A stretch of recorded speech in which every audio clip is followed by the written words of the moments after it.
Welcome back to Mary's Home Sweet Home Creations, and I'm going to be cooking a pork tenderloin again, only in a different way. These are called medallions, and it's the same piece of meat that we used when I did the stuffed pork tenderloin, but this one I'm going to be cutting it in pieces and breading it with a flour and spice mixture. First I'm dipping it in the egg and milk batter and then into the flour. Then I'm going to be frying them. And I'm making a roasted vegetable dish with broccoli and carrots. I cooked the carrots a little bit before because as you get older, sometimes the raw veggies don't do well with your digestive system. So I know that we will eat it better if I cooked it a little bit. So I cooked the carrots a little bit, and I didn't cook the broccoli because it should cook pretty good that way underneath the carrots. And I first put oil in the pan and then put the broccoli in there and made sure it was covered in the oil. Then I put on the spices, which I'll show you, and then I took the carrots that were partially cooked, drained them, and put them on top with some more spices and a little bit of butter to give it some more flavor, and then also a little bit of balsamic vinegar over the top. Okay, and then I'm going to cover that with foil and put it in the oven. It's probably going to take 20-30 minutes. I'll check it with a fork and make sure that it's cooked it depends on the person how you like those. And if you like them kind of browned, you would take the foil off and let them go in there for a few minutes without foil, just to brown your veggies if you like them that way. I probably won't do that. Okay, so I'm going to go ahead and turn this so you could see the stove and the food that I'm cooking. Okay, so here is the tenderloin pork, and remember it came in 2 in a pack. That's how that one comes at Sam's Club. This is the roasted vegetables I'm going to put in the oven.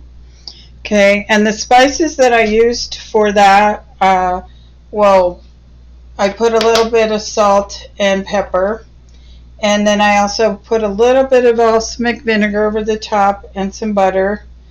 I put a little of this minced garlic over the top of the broccoli in between, and then I used this rosemary garlic seasoning, which I'm really loving these blended spices that they have now, and I just picked this one up and I thought, wow, that would taste pretty good on this. So here it says recommended for pasta, chicken, or veggies.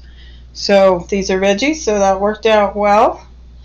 And then I'm going to put that foil over the top of that and put it in the oven at 400 is what we got there. We better do that right here.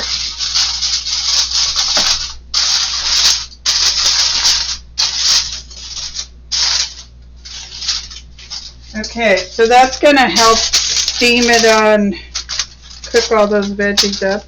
Okay, I'm going to put that in.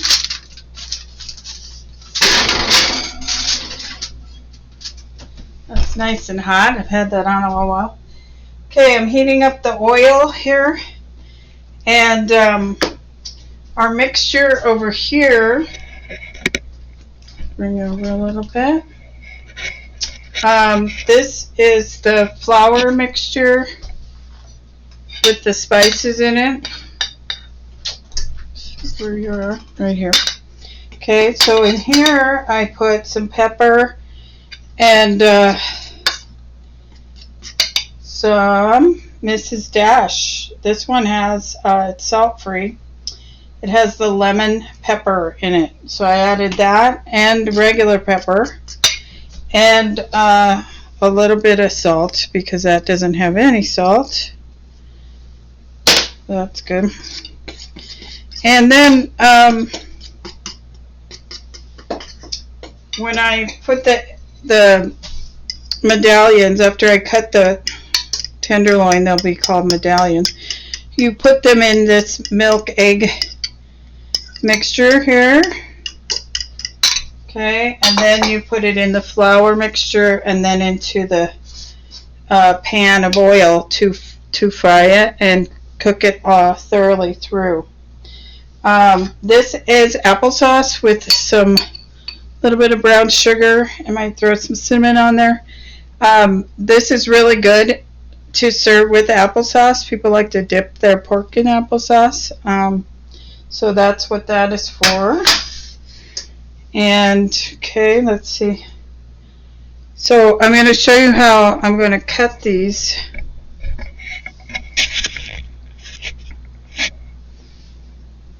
Okay. Now these always have a little bit of fat. Not very much. It's just like a skin that lays across the bottom here.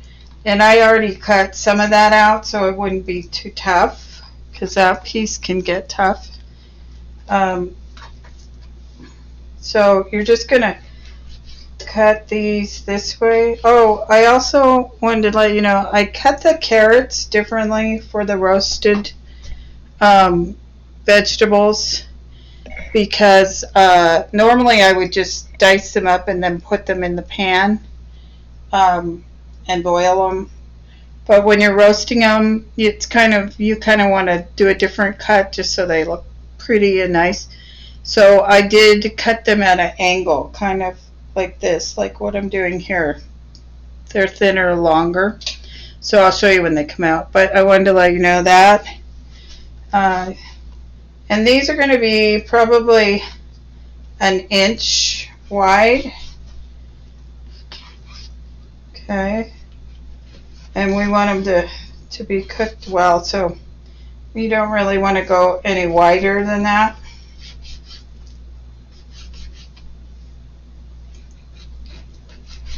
This is one of my new sharp knives that I cut myself with the other day.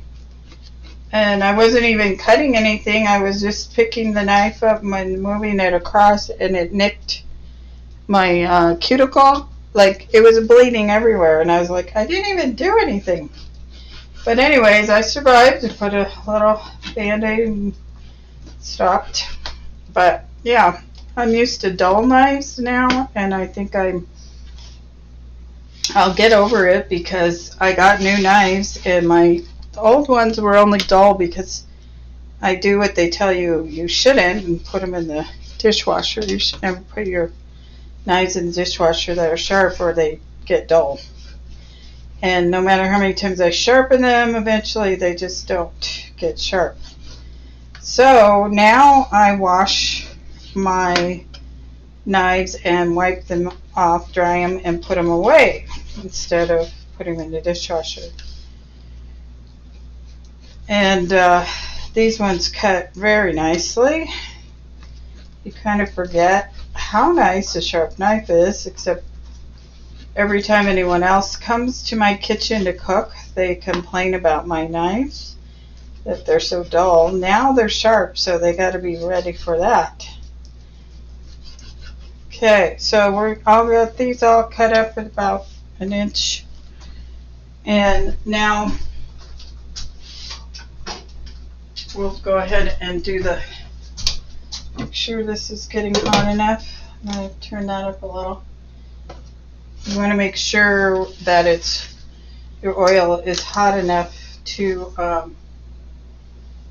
fry them pretty quickly instead of just letting them sit there. If it's not hot enough, it absorbs the oil and doesn't cook, and then you got this greasy stuff. So one other thing I need over here.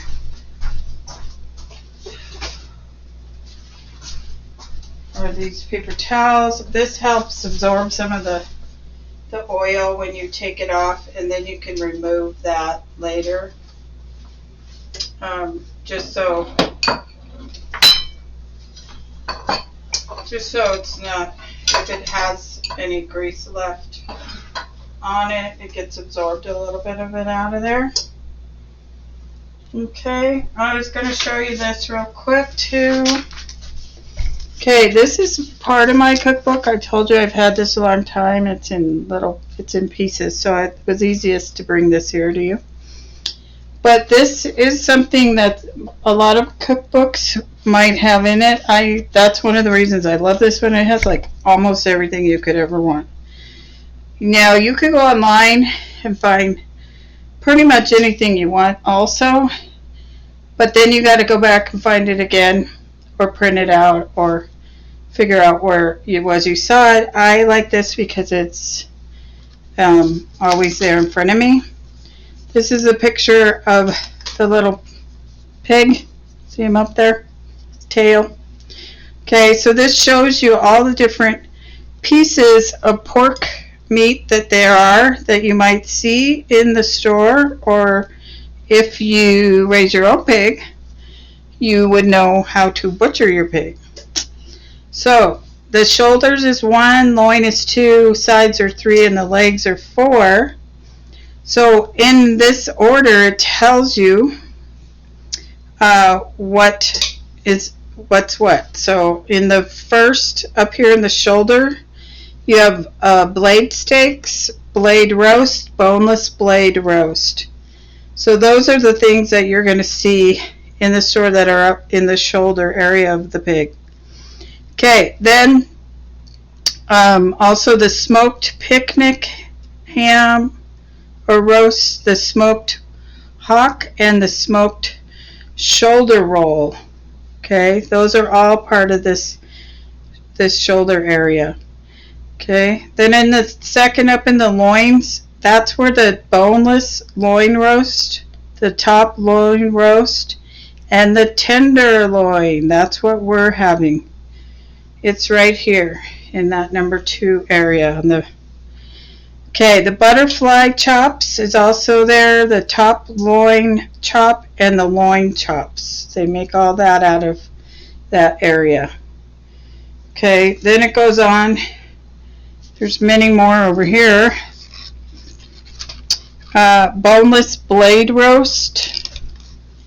I don't think you could see them. Okay, so there's a boneless blade roast, a top loin roast, and a rib crown roast. Okay, those are all pork. And then the rib chop and the sirloin cutlet and the sirloin chop. So these are the same meats in the same area of the pig, in the back area, but they just cut them differently, and you can cook them differently. Here's the ribs. The baby back ribs are here. Okay, those are fun to cook and eat. They're very good. And then the hams are in the 4. The 4 area is the leg. So that's where your hams come from, and your bacon, your smoked loin chop, and yeah. So if you're not sure what to buy or what you're looking at in the meat market, this book is excellent for showing you what they look like and what they're called, and even what part of the animal it's from. They have the same thing for the beef over here. So like, I didn't used to know any of that, what was what, or what was the better meat, what was more tender, and how would you cook it. So this is really helpful. If you have a cookbook that has this type of thing in it, you should take a look at it, and answers lots of questions. There's also a section on cheeses. It has like every kind of cheese you could possibly ever buy, and it tells you what it is. Okay, so here we go. I'm pretty sure this is hot enough. It's probably too hot now.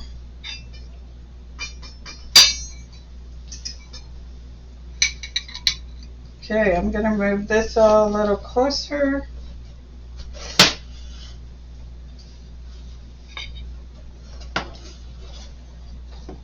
Okay, and oh, I need one more thing.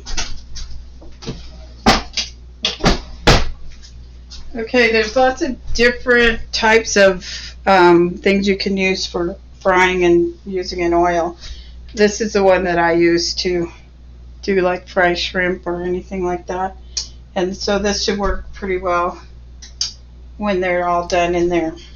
Okay, so I'm going to go ahead and do the first one, roll it around.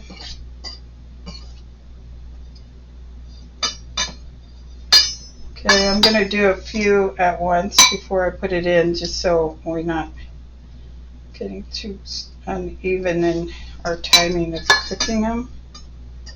These two can just stay in here for a minute. The next one.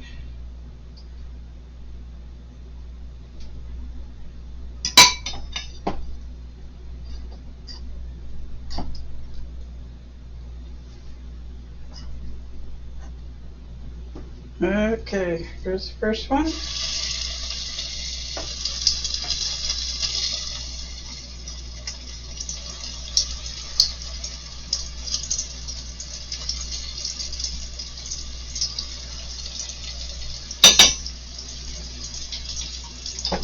Okay, I'm going to put a few in there and cook them out one at a time.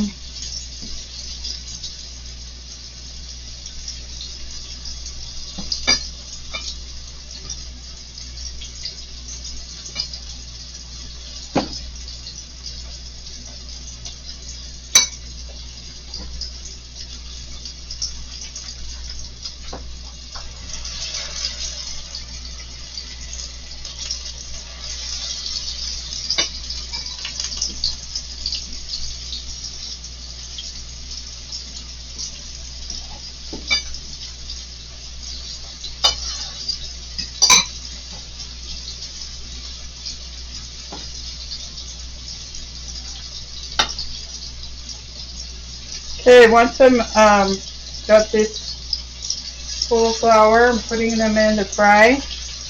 We're going to let them cook for a few minutes, and then we're going to turn them over to the other side, so the other side gets cooked as well, because I'm not submerging them all the way over. See, there's still some of it showing. I'm going to turn that down a little. It's getting pretty warm. Okay. And I think that we're going to just do that one first, so they all get cooked not too uneven with each other, because by the time I get the other one in, it will take a while. And it's getting a little full in there, so we might have to just do the other one later or after these ones are done. Okay, so now I could start turning those. Let me turn it with that.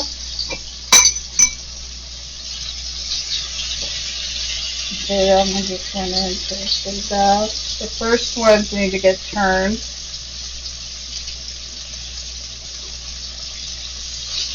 These are cooking pretty fast, so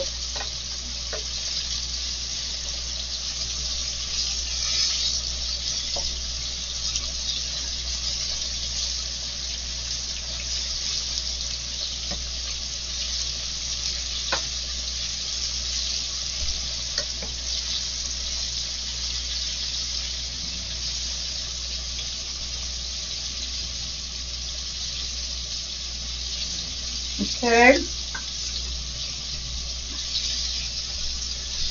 Maybe a little more. So you like it to be hot, but you don't want it too hot, or the breading, the flour mixture will get burning too much. Okay. And our roasted veggies are in the oven.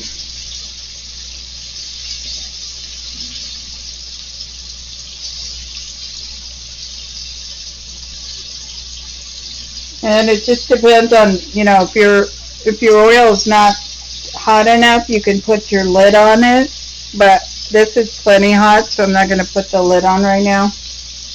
You have to be careful when you're frying that you don't burn yourself. That's super easy to do if it starts popping out. That's kind of why I'm using that deep pan, so it's not popping as much.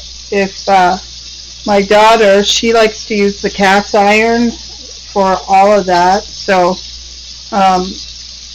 I'm not used to the cast iron one, so I just use this one. I know they have all sorts of different fryers now that you can buy, and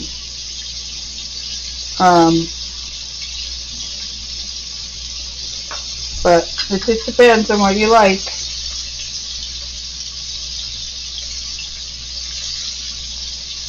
Okay.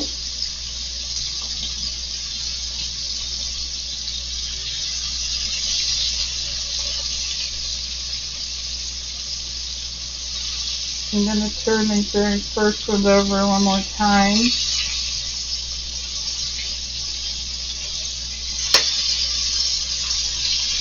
Okay.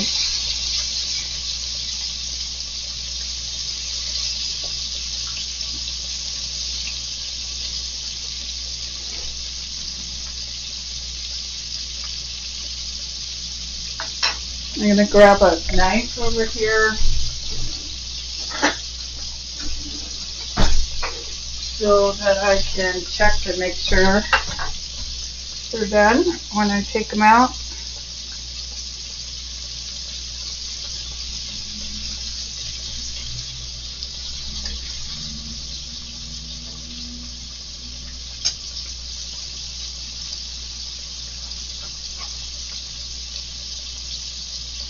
Okay, so that one's pretty pink. It's a little bit pink in the middle, so we'll let them stay in there a little longer.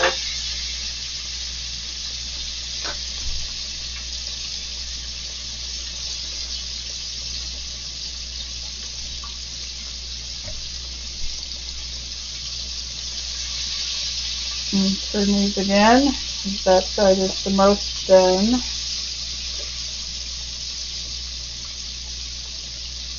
This one is the one I cut, so it'll get done quick now. So cut it in half.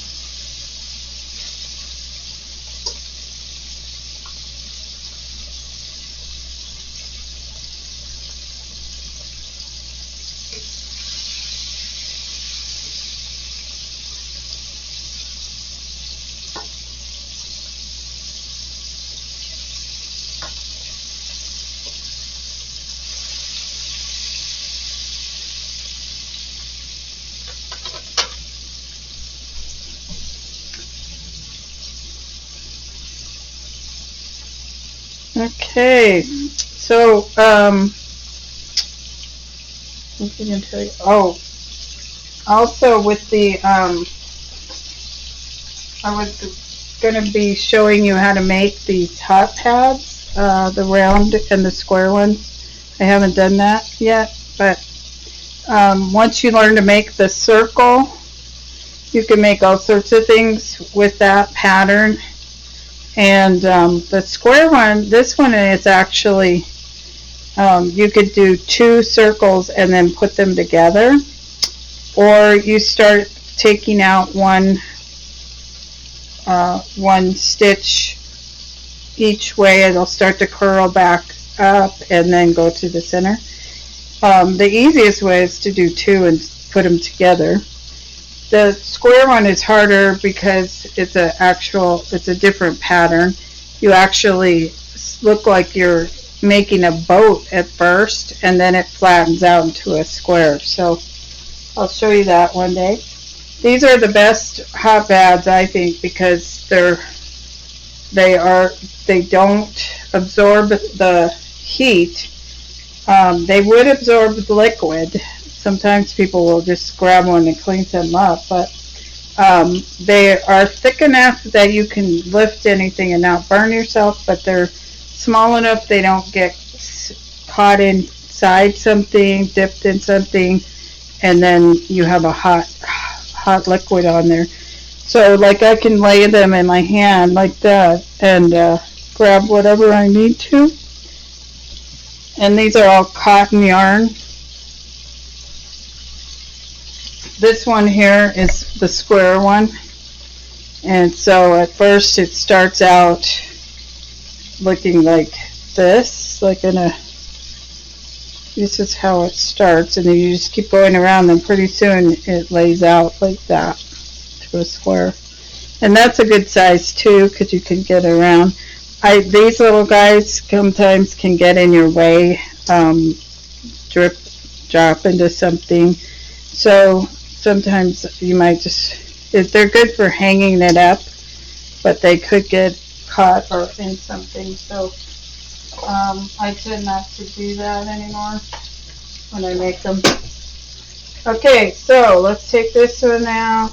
Take a look at it. I'm pretty sure that's going to be done. Yeah, it looks good. Okay, so we're going to go ahead and take those out. One's the very first ones I went in. I could smell the roasting vegetables in the oven. They smell very good. Okay, I'm going to flip these guys.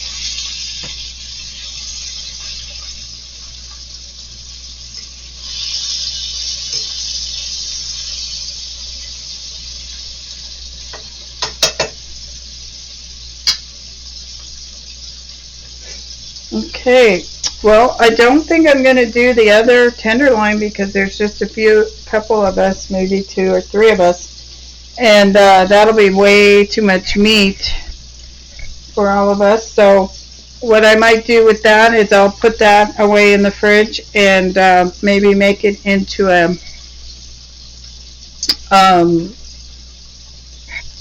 pork stir fry or pork burritos. There's lots of different things you could do with it, but this tends to be the most tender meat, the one that's right on the back side like that. So that's why I like that one, because you don't deal with a lot of bones or fat, even though I do like baby back ribs also, and they have both. So yeah, so I think we'll just finish off these and see how our vegetables are doing.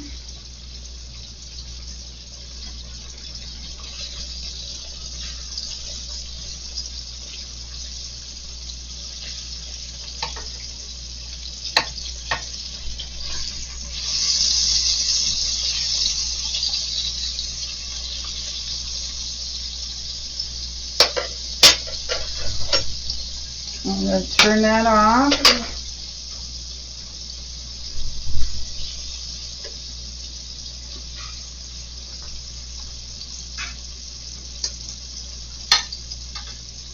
Yep, that looks good. Okay, so I'll show you what it looks like when it's cooked all the way. If I can find the camera. Oh, there you are. So do you see how it's thoroughly cooked? There's no pink in there. That's kind of what you want with pork. You don't want to have too pinky. A little bit's okay, but if it's too pink, it's not cooked enough.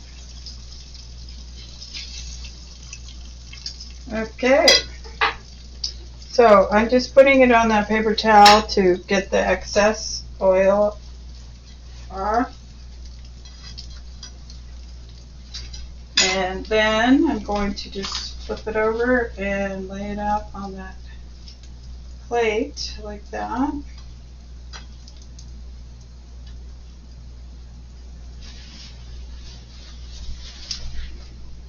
Now, if I had a lot more people eating, I could do both.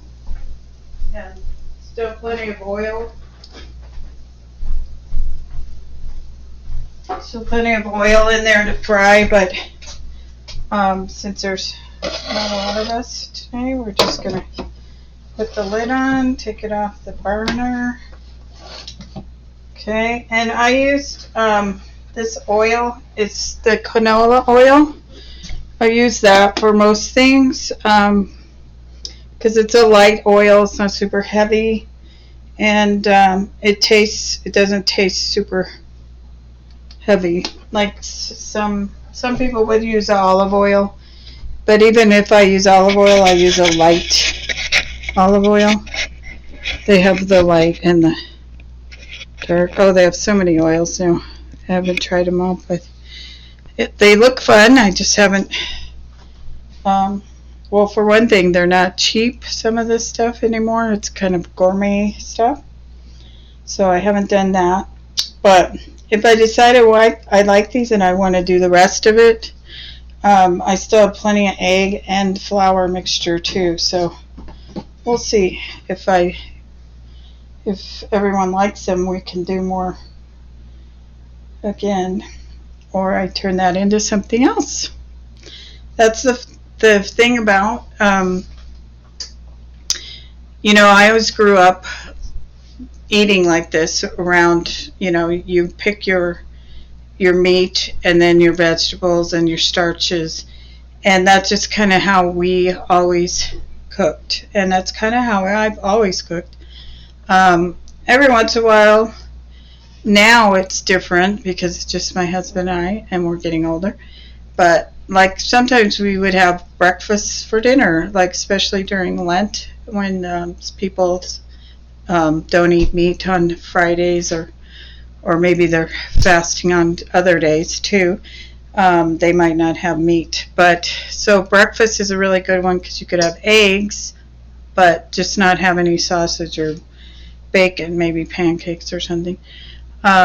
Also, like if you're, really tired and you're just not getting to dinner, but everybody's hungry and they got to eat, then, it might be macaroni and cheese and some hot dogs, whatever it takes. Some days it depends on what's going on in your life. And so I hope you enjoyed seeing this process and this recipe.